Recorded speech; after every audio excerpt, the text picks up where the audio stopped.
He asked it in the kitchen. He thought I was asleep upstairs.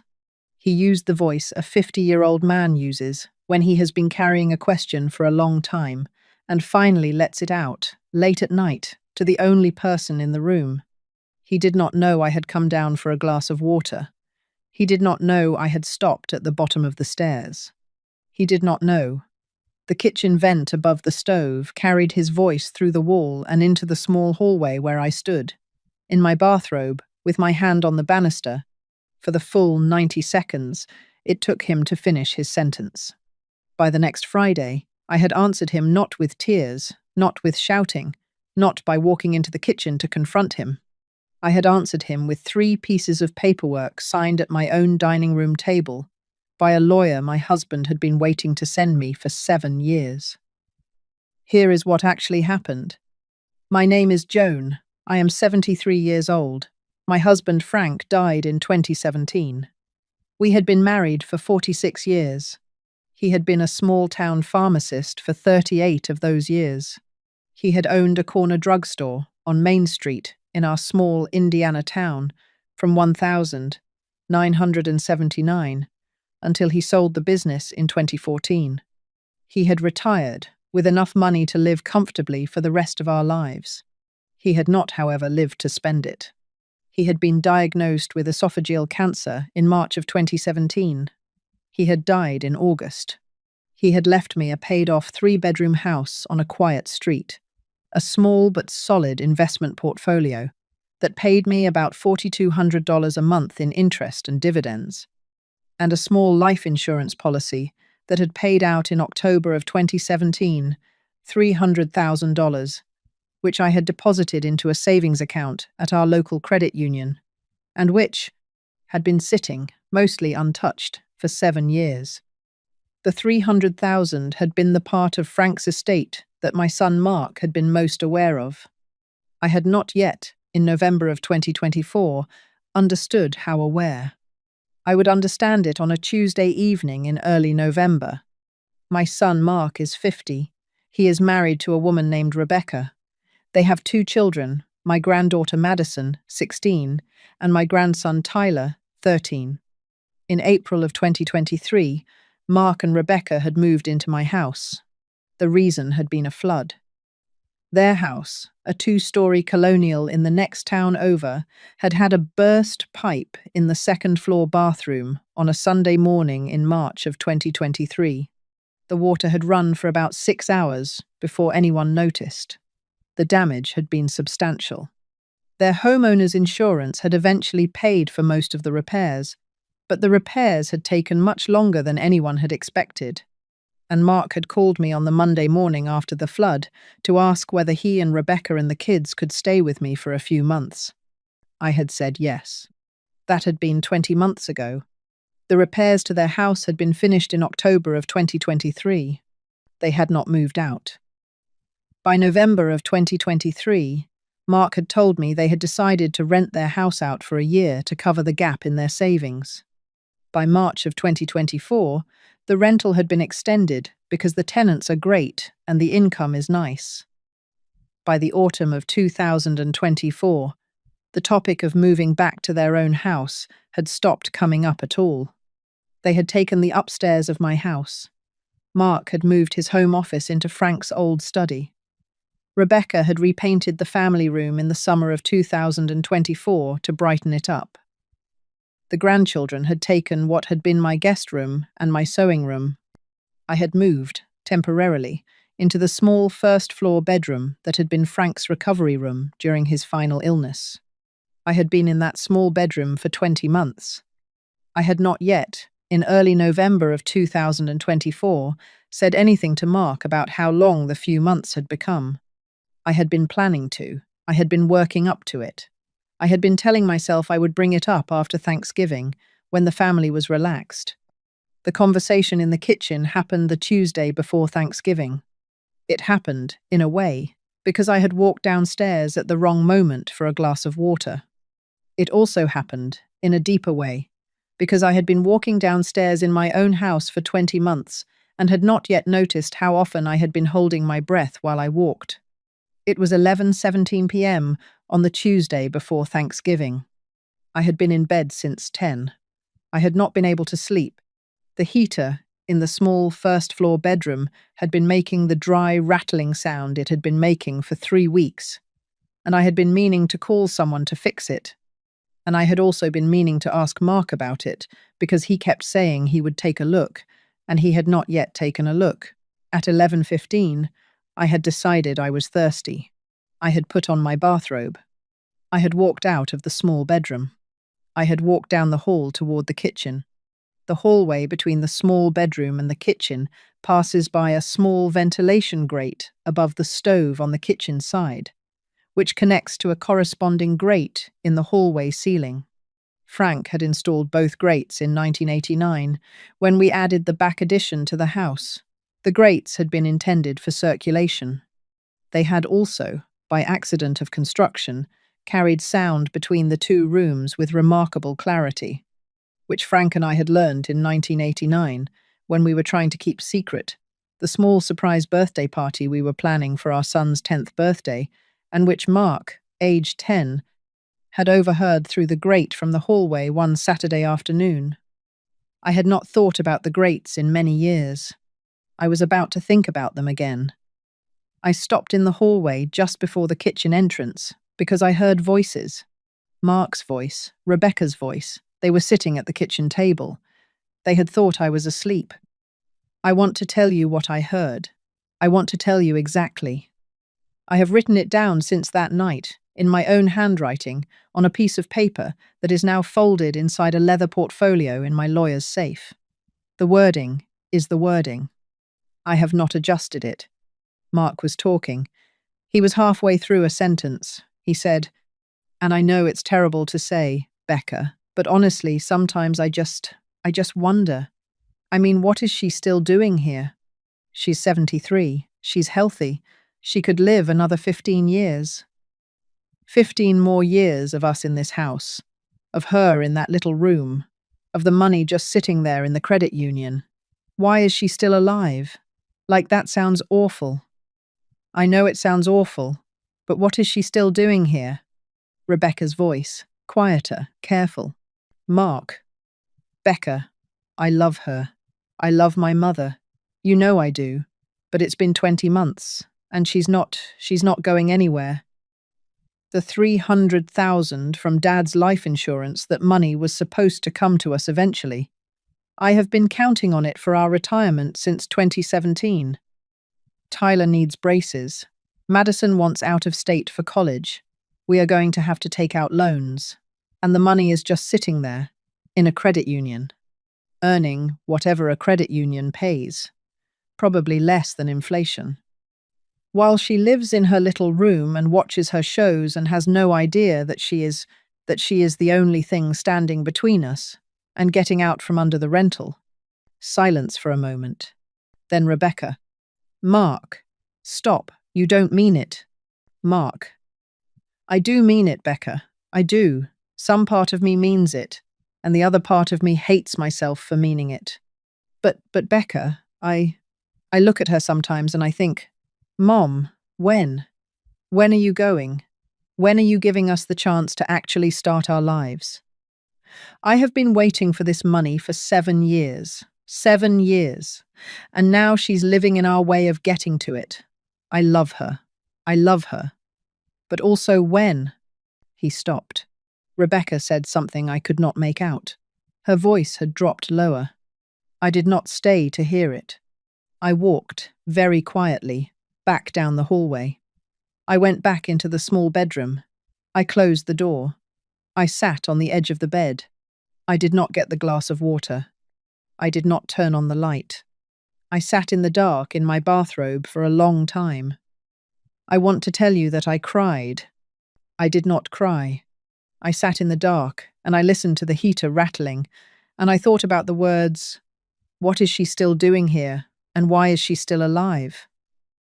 And I thought about the small bedroom I had been sleeping in for 20 months, and I thought about the $300,000 in the credit union, and I thought about Frank, who had died in August of 2017, alone in a hospital bed at 3 a.m., with my hand in his, having told me at 6 p.m. the night before, in the last fully coherent sentence he ever said to me, "Joni, take care of yourself. I will not be there to do it for you." I thought about that sentence for a long time. Then I got up. I walked, very quietly, to the small desk in the corner of the room where I kept my checkbook and the small notebook I had been using since 2018 to write down household expenses. I opened the notebook to a fresh page. I wrote down, in my own handwriting, the words Mark had used. I wrote them down word for word. I have always had a good memory for things that hurt me. I wrote them down because I had decided, in the 90 seconds I had spent in the hallway, that I was going to need them documented. I wrote until 12:15 a.m. Then I closed the notebook. I went to bed. I did not sleep. I lay in the small bedroom in my husband's recovery bed, in the house I had bought with him in 1973, with my son sleeping upstairs in the bedroom that had been mine for 44 years, and I waited for morning. At 6:30 a.m., the time at which Mark normally left for work, I heard the front door close. At 6:45, I heard Rebecca leave to take the kids to school. At 6:50, I got up. I went into the kitchen. I made myself a cup of coffee. I sat at the kitchen table, the same kitchen table where Mark had asked, 7 hours earlier, why I was still alive, and I drank the coffee. I made it through one full cup. Then I picked up the phone. I called my lawyer. "I want to pause here and ask you something honestly. If you had overheard your only son in your own kitchen at 11:17 p.m. on a Tuesday before Thanksgiving, ask his wife why you were still alive, and follow it up by explaining that he had been counting on your husband's life insurance money for 7 years, and that you were standing in his way of accessing it, what would you have done in the next 12 hours? I think a lot of mothers would have walked into the kitchen the next morning and confronted him. I think some would have packed a bag and gone to a hotel that night. I think a brave handful would have called every other family member in their address book and read the words aloud over the phone. I did none of those 3 things. I want to tell you why. I want to tell you because I have been thinking about it for the 14 months since that night, and I have understood something about the kind of woman my husband Frank had been preparing me to be without me knowing it. Frank had been a pharmacist for 38 years.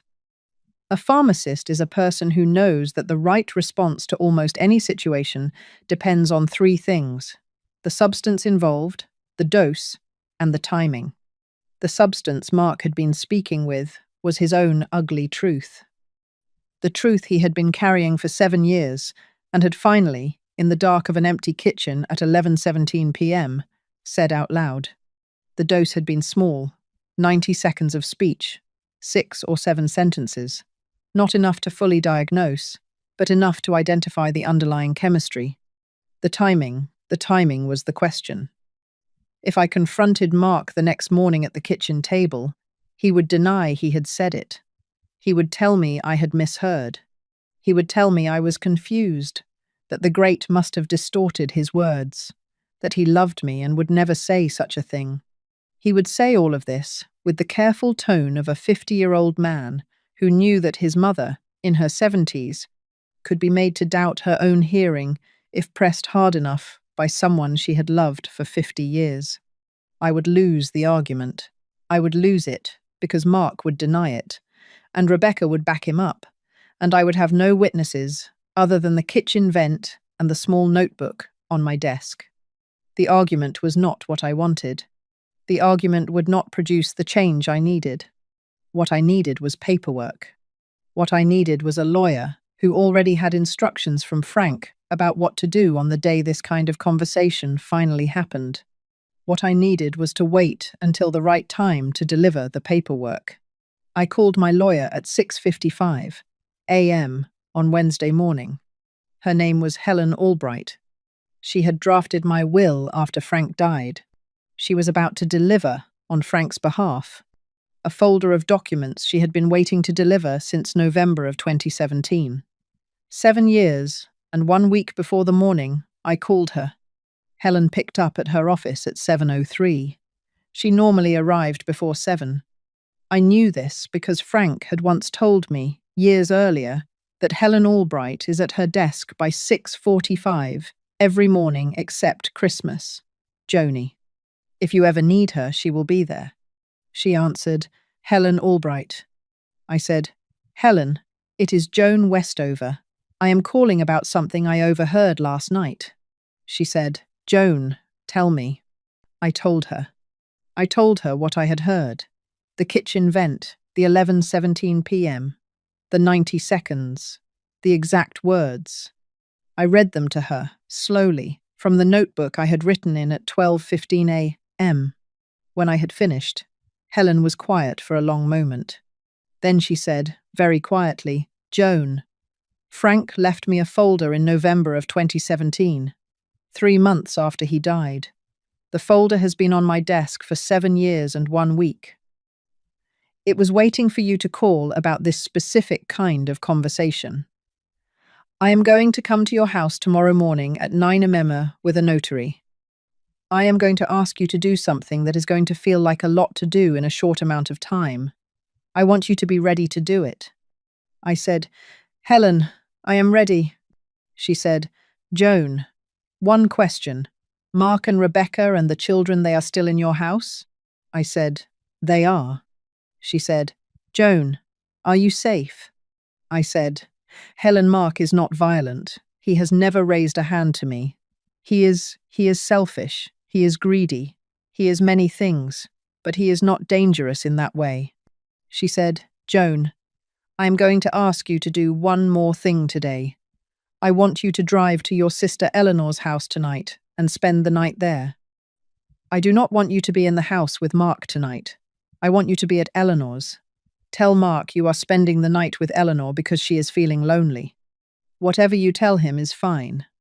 I want you out of that house by 7 p.m., and I want you back in your house at 9 a.m. tomorrow when I arrive with the notary. Can you do that? I said, Helen, I can do that. She said, Joan, one last thing. I want you to bring the notebook tomorrow, the one you wrote in last night. Bring it with you. Do not show it to anyone. Bring it to me directly. I said, Helen, I will bring it. We hung up. I called my sister Eleanor at 7:30. I told her I needed to spend the night at her house. I did not tell her why on the phone. Eleanor was 70. She knew, from the tone of my voice, not to ask. She said, Joni, come over after dinner. I will make up the guest room. I packed a small overnight bag at 3 p.m. I wrote a note to Mark at 5 p.m. The note said, Sweetheart going to spend the night at Eleanor's. She is feeling a little blue and asked me to come over. We'll be back tomorrow morning around 9. Mom. I left the note on the kitchen counter. I drove to Eleanor's at 6:45. She made me dinner. We ate at her small kitchen table.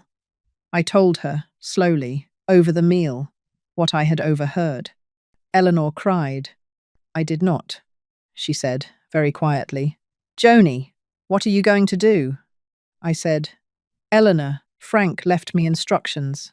Helen Albright is bringing them tomorrow morning at 9. Eleanor said, Frank. I said, Frank. She said, he knew. I said, he worried, Eleanor. He didn't know. He worried.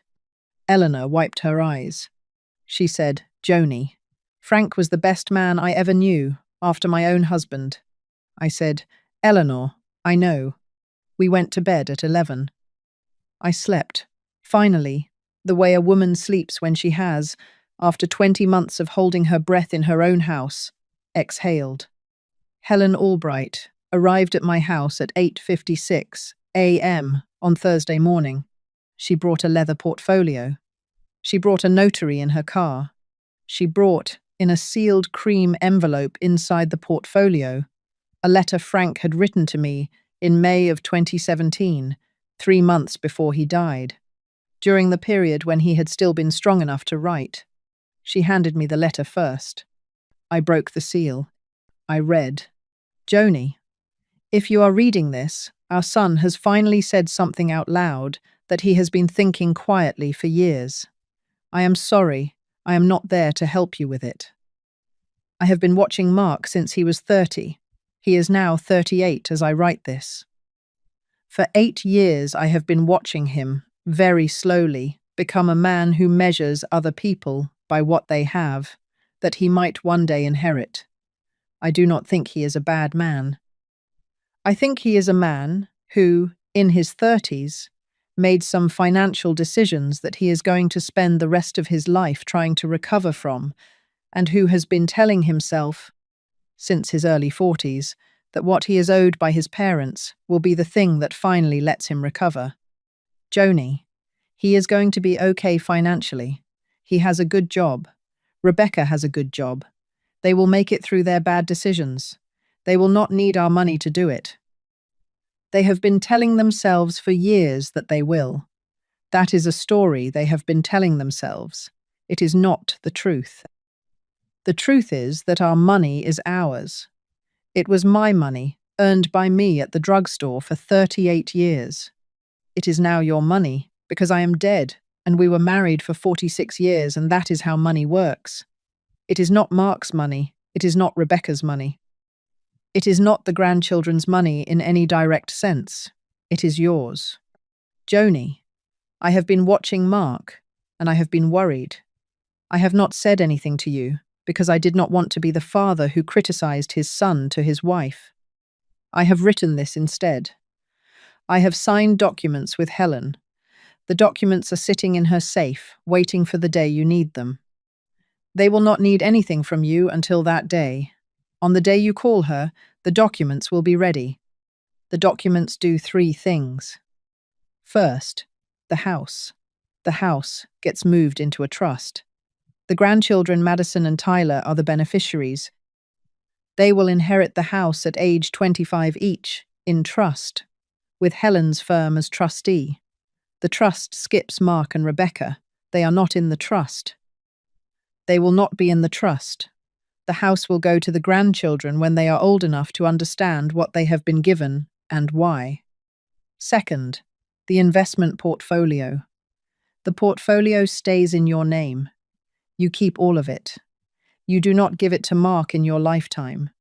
You do not give it to Mark in your will.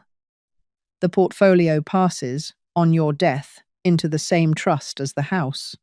Same beneficiaries, same structure.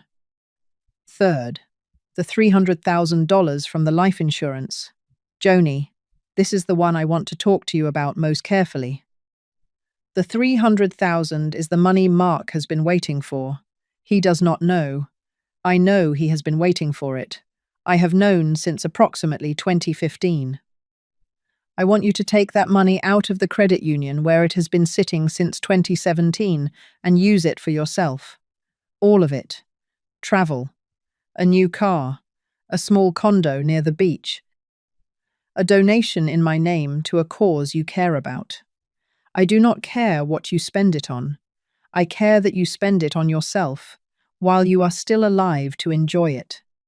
Spend it slowly across the next 15 or 20 years. Do not save it. Do not preserve it. For Mark, he does not need it. You do. Fourth, and this is one final thing. Mark needs to leave your house. The arrangement that began as a few months has not been a few months for a long time. Helen has, in the folder, a written 30-day notice for you to give to Mark and Rebecca. The notice is pre-drafted. It is legally precise. It does not require you to make a scene. It simply requires you to hand the document to Mark with a clear date of effect and let the law do the rest of the work. Mark and Rebecca will be out of your house within 30 days of you signing the notice. Joni, I love you. I am sorry I am not there. Take the house back, take the portfolio, take the $300,000 and spend it on yourself. Tell Mark, when the time comes, that his father knew what he had been thinking and that his father had loved him anyway, but had loved his wife more. Frank. I read the letter twice. I did not cry. I set it down on the kitchen table. I looked at Helen. I said, Helen, he knew. She said, he worried, Joan. He didn't know. He worried. I said, "Helen, let us begin." We worked at my dining room table for 3 hours. I signed the trust restructuring. The house went into the trust with Madison and Tyler as the beneficiaries. I signed the portfolio assignment. The portfolio stayed in my name, with the trust as the eventual beneficiary on my death. I signed the certified mail notice to vacate. Mark and Rebecca had 30 days from the date of service to leave the house. I signed the activation of the 300,000. The money would be transferred, that afternoon, from the credit union into a new account in my name only, with no beneficiary other than the trust on my death. The notary stamped each document. By noon on Thursday, the house was in trust for the grandchildren. The portfolio was protected. The 300,000 was mine alone. The 30-day notice was being prepared for certified mail delivery on Friday morning. I had not yet told Mark. I would tell him on Friday afternoon, after the certified mail had been delivered. I would tell him, when I told him, the words his father had given me to use. The certified letter was delivered to my house on Friday afternoon at 1:42 p.m. Mark was at work. Rebecca was at the gym. The children were at school. The mail carrier handed the certified envelope to me. I signed for it. I brought it inside. I set it on the kitchen counter. Mark came home at 5:42. He saw the envelope. He picked it up. He read it. I was sitting at the kitchen table with a cup of tea. He looked up. He said, "Mom, what is this?" I said, "Sweetheart, sit down." He sat at the table across from me. I said, "Sweetheart, I want to tell you what I did this week. I want to tell you in the order it happened. I will not raise my voice. I will not cry. I will simply tell you. Are you ready?" He nodded.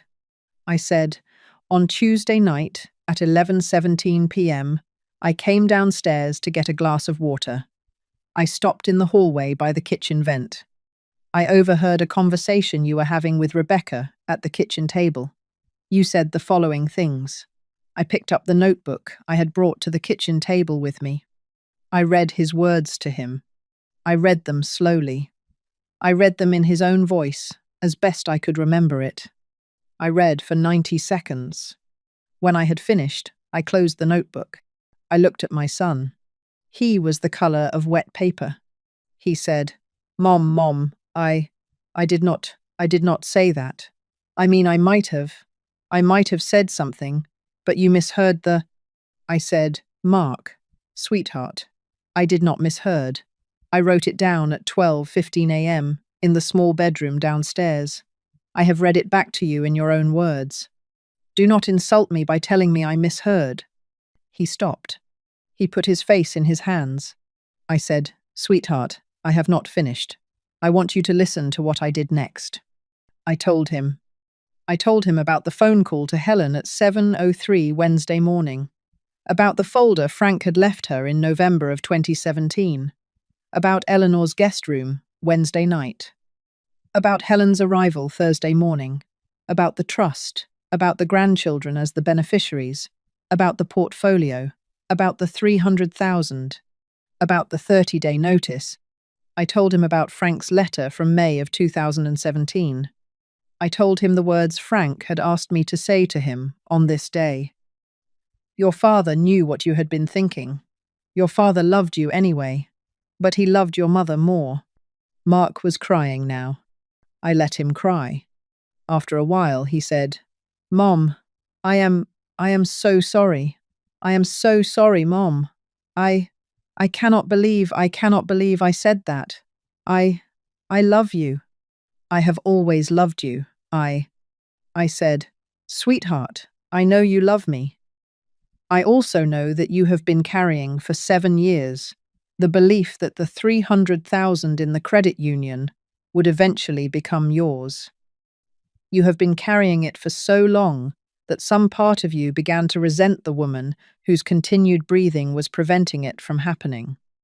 The resentment is the chemistry that came out of your mouth in the kitchen on Tuesday night. I am not going to pretend it didn't. I am also not going to pretend that I can continue to live in a house with a man who, however briefly, asked his wife why his mother was still alive. He nodded.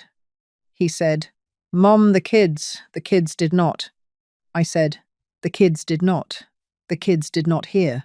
The kids are not part of this. The kids will continue to be my grandchildren. They will inherit this house in trust on my death. They will be welcome at this house every other Saturday afternoon. I will pick them up. You and Rebecca will not be in the house when they visit. The arrangement is between me and the grandchildren. They will visit me until I die. They will come to my funeral. They will inherit the house." He nodded. He said, "Mom, what about? What about Rebecca and me?"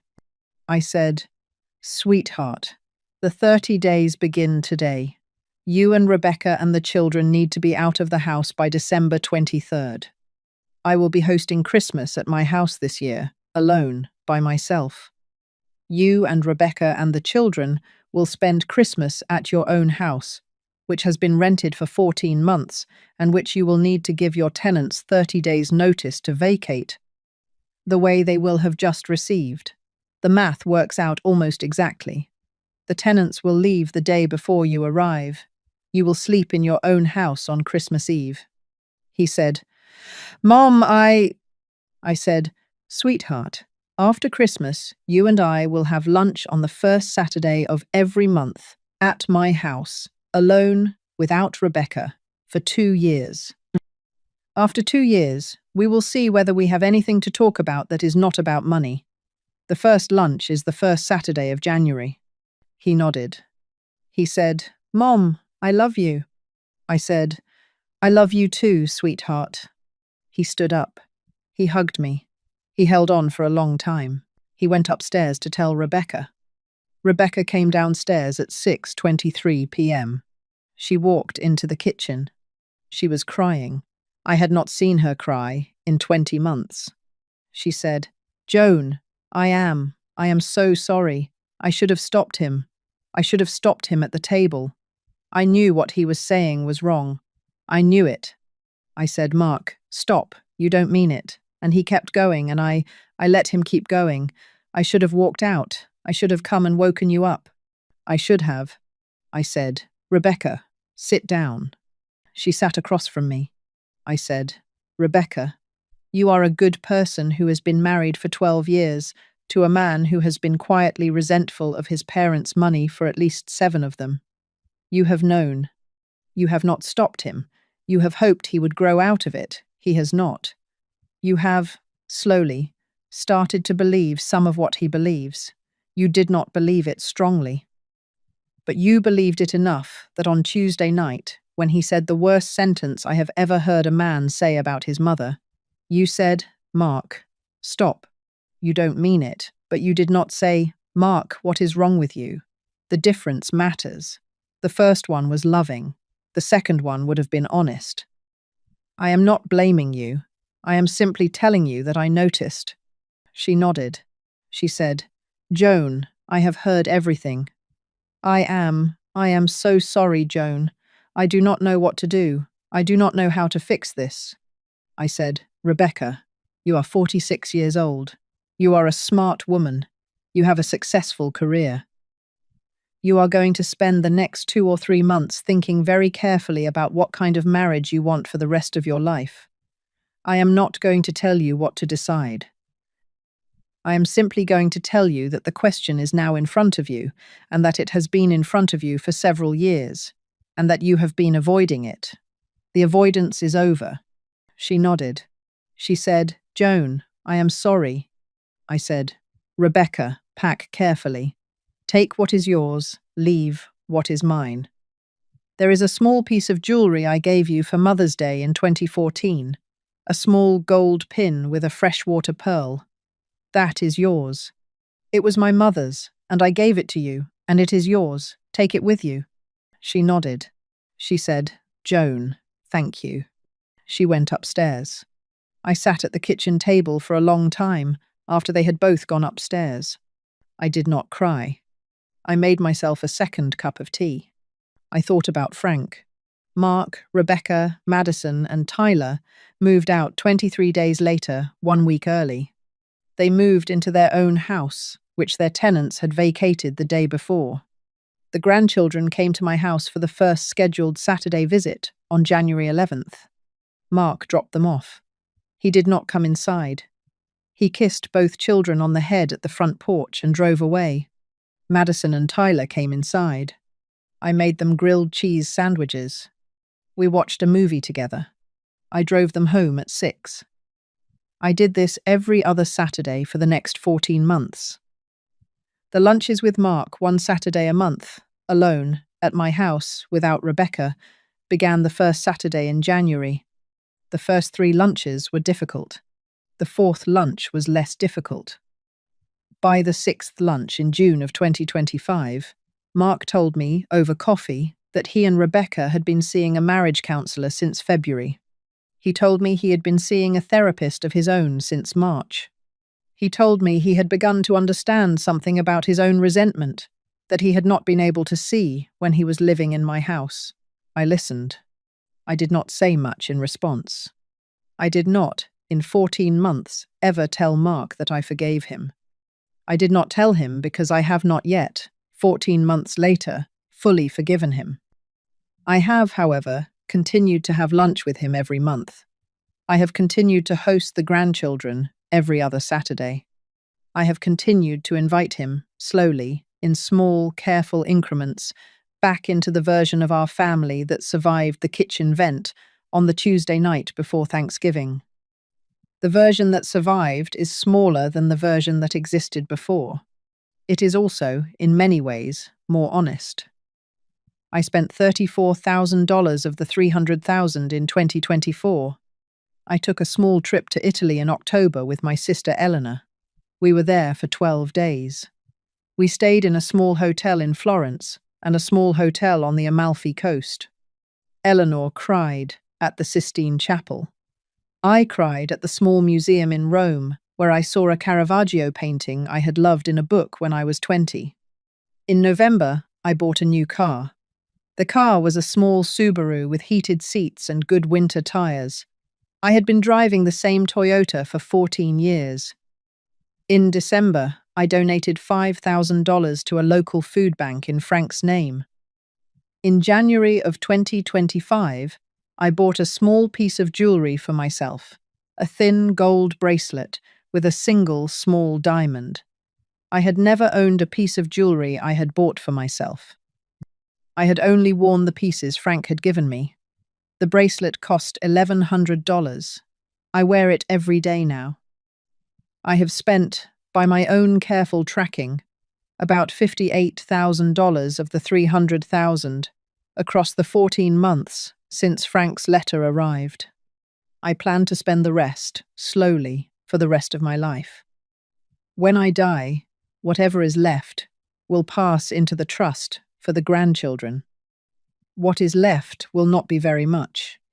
That is fine. The grandchildren are getting the house. Frank wanted me to spend the rest on myself. I am doing what Frank wanted. That night I sat in Frank's reading chair in the living room, back in the living room of my own house, finally, after 20 months of small displacement, and I wrote one line in the small notebook that had begun, on the Tuesday night before Thanksgiving, with the 90 seconds of my son's voice. I heard my son ask why I was still alive, so I answered him with paperwork, and I learned, at 73, that the most generous thing my husband ever did for me was the afternoon in May of 2017, when he sat in a lawyer's office and gave Helen a folder with my name on it, and asked her to wait until I was ready to use it. Sometimes dignity does not arrive with shouting. Sometimes it arrives in a kitchen vent, above a stove, in a small hallway, in a bathrobe, on the Tuesday night before Thanksgiving, and in the 90 seconds of words that finally let an older woman exhale. I closed the notebook. I poured myself a small glass of wine. It was a Tuesday in January. The house was quiet. The grandchildren had been here on Saturday. The bracelet was on my wrist. Frank had been right. I had enough. I had always had enough. I had simply needed someone to remind me.